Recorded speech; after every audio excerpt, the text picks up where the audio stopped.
Positive guys, positive po.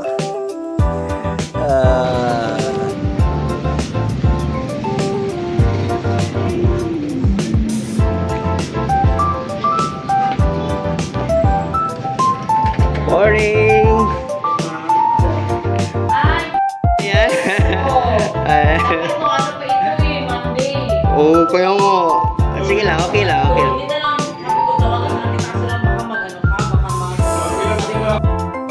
Para hindi na sila magpunta ng Davao, meron din dito.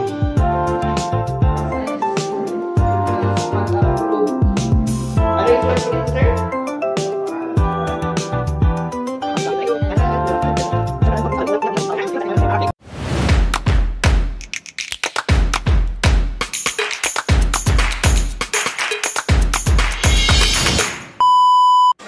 Hello guys! Welcome back to Lalap Ka Bangsamoro page, Facebook page, at kung sa YouTube mo naman ito pinapanood, Anwar the Explorer. So, alam nyo na!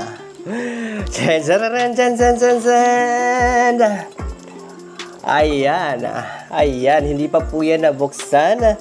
It's W Express. Alam nyo na!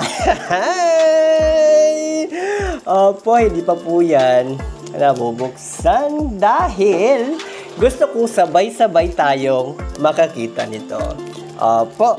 So, nag-apply po pala tayo ng Korean visa, Korean tourist visa, no? So, short-term visa C-39. Ayan. So, tingnan nga natin kung ano ba ang laman ng ating actually, may nakalagay dito na. Ayan. So, nag-apply pala tayo September 18. Pinadala natin sa buksan na natin pinadala natin sa W Express noong September 18.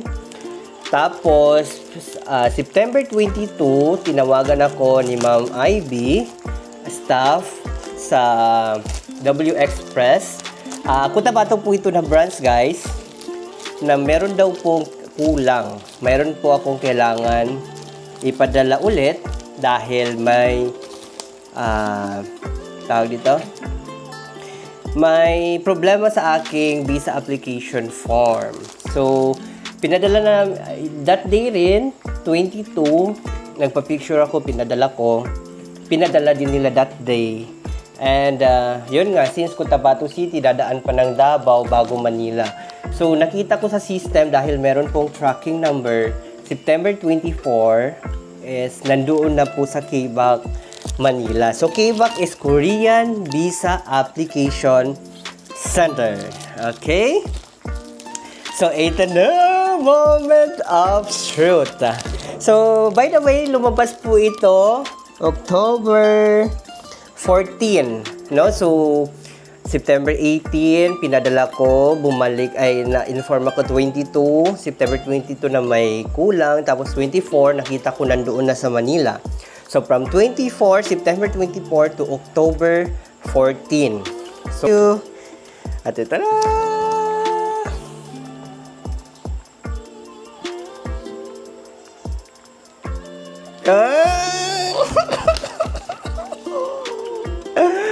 Positive guys, positive po.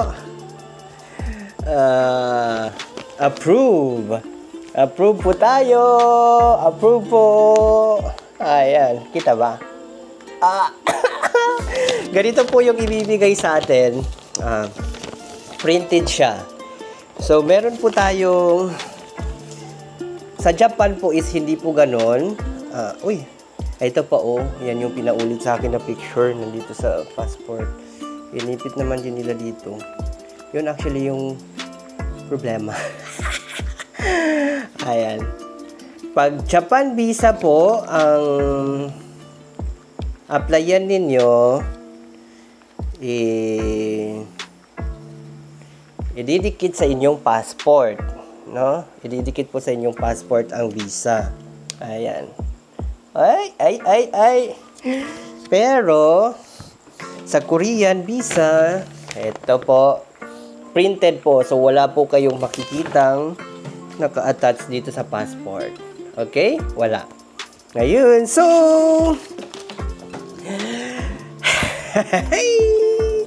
ano nga ba yung mga piniprepare ko para ma-approve sa Korean visa application? By the way, ang bayad po pala sa Korean visa is tawag dito 1,000 pesos. No. 900 pesos lang po. Then 1,000 po is bayad sa W Express. So gagastos po tayo ng, or kayo, ako, 1,900 pesos, no? So of course, ito na. Ano ba yung mga gi-prepare ko na requirements para ma-approve sa aking visa application? Na for sure, kayo ay kung sakaling mag-a-apply din kayo, gusto nyong kumuha, mag-request ng Korean visa kasi gusto nyong mag-travel na rin sa Korea soon. Why not, di ba?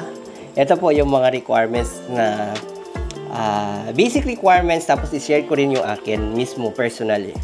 So of course, at least 6 months na passport, no?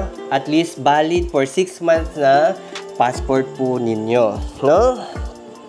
Ito po. At least valid po for 6 months ang tanggalin ko na nga ito, ayan. At least valid for 6 months po ang passport po ninyo, no? So, visa application form, of course, typewritten. Number 3, yung picture, no? Number 3, picture. Okay. Number 4, bank certificate. So, since simplified po tayo, picture lang po ng aking credit card, front and back. Ayan. Picture lang po nito, front, tapos yung back niya. Kita ba? Kita ba? Ayan. Kita. Ayan. RCBC JCB Platinum. Okay? So, ito po yung ginamit ko, guys. Ibalik ko muna kay baka mawala. Or baka maapakan. Tapos, 3 months na bill po ninyo. Monthly bill, no? Sa pag-swipe. Swiper, no swiper. Okay? So, number 4, yung statement na 3 months, yung bank certificate, no? Akin wala, credit card lang. Number 5, bank statements, 3 months, okay. Ito optional. Kung simplified po ang inyong application is hindi po kailangan ng income tax return, no? So, wala na po yun. Kailangan lang po talaga is yung visa application form, yung passport, yung picture na 45 by 35 mm, tapos yung copy ng credit card and yung bank statements, tapos yun lang. Pero nag-attach po ako ng income tax return ko pa rin po as of 2024. So since 2025 ngayon, so yung previous year po na. Okay, so of course, nag-attach din po ako ng Certificate of Employment. Nakalagay doon yung period ng employment, kailan ka na nag-start ng-work, ano po yung monthly salary po ninyo, yung position, at ilalagay po sa Certificate of Employment ang contact number, email address ni HR. Pag Korean visa application, very specific po ito na dapat ilagay po natin kasi hindi po tatanggapin ng W Express and mga mga travel agency, no? Okay? So, of course, nagbigay din po tayo ng original and photocopy ng valid visa ko, yung sa Japan, no? Pati yung nagamit ko na, tapos yung mga entry stamps ko po. At yun, entry stamps kasi pag Japan, walang exit stamp. Ayan, no? Tapos, nagbigay din po ako ng copy ng professional PRC, Professional Regulation Commission ID ko. So, since licensed agriculturist po ako, pinotocopy ko po front and back. Ayan. So, yun po yung mga basic. Pero, Ito hindi to kailangan pero maganda kung gagawin ninyo. Actually, sa grupong sinalihan ko, ito po na grupo, ano ba yan? Sabi doon is, hindi ko daw kailangan maggawa ng cover letter or yung mag-request ng multiple entry. Pero ginawa ko. Bakit? Gusto ko mapakita sa mga taga-embassy na legit akong traveler, yung intention ko magpunta doon at bakit gusto ko magpabalik-balik. Nag-request po ako ng multiple entry, so hindi po na-approve yun, pero at least approve ng SE. Okay? So yun lang mo yung mga kwan ko, yung mga gi-provide ko na dapat i-provide din ninyo. So ito rin ha, very double check po ninyo yung mga details sa visa application form kasi possible po na yung akin na mali lang ng address sa hotel, parang hindi ko nalagay ata ng sakto, yun pinaulit sa akin. So picture and address ata ng hotel, tama, parang ganun. So ayun. So kung sakaling hindi ka makaprovide ng, ayun, yung sinabi ko is kwan po yun siya for simplified visa ha. So, ganun lang po ka simple. Kung sakaling meron po kayong katanungan, gustong malaman, PM nyo lang po ako. By the way, nag-apply po ako ng visa sa Japan. Ito pong Japan po natin is DIY. So, ibig sabihin, do it yourself. Ako lang po mismo. Approve po actually, by the way. Meron po tayong multiple. Ewan ko, kita ba? Multiple entry po tayo, guys! So, anytime po within 5 years, since hanggang ngayon, hanggang 2030, pwede po tayong labas-masok sa Japan. Tapos ito, by the way, guys, hindi po multiple entry ang nag-run sa atin na visa sa Korea. It's single entry lang po.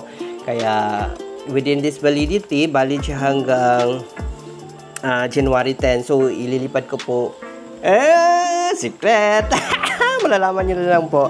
So, yan lang po yung mga basic requirements, no? I-follow nyo lang po para ma-approve din po kayo. So, meron na po tayong Japan visa and Korean visa. Never pa na-denied. And sana hindi rin ma-denied sa future. So, kung sakaling gusto nyo mag-apply din ng visa, pwede po kayong mag-comment dito sa ating video or PM nyo po ako dito sa Facebook. Mag-private message po kayo sa akin, okay? Sige, good luck!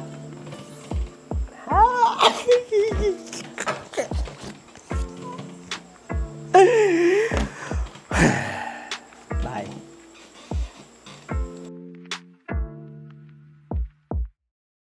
By the way, dito po pala tayo nag-apply ng ating Korean visa sa may WE Express sa tabi lang po ng KCC Mall of Cotabato City. Ayan po siya, guys. Ayan po. Ayan sa may Parang Road po. Tabi lang po talaga ng KCC Mall of Cotabato City. Kaya kung plano nyo mag-apply, go na! Apply na sa WE Express.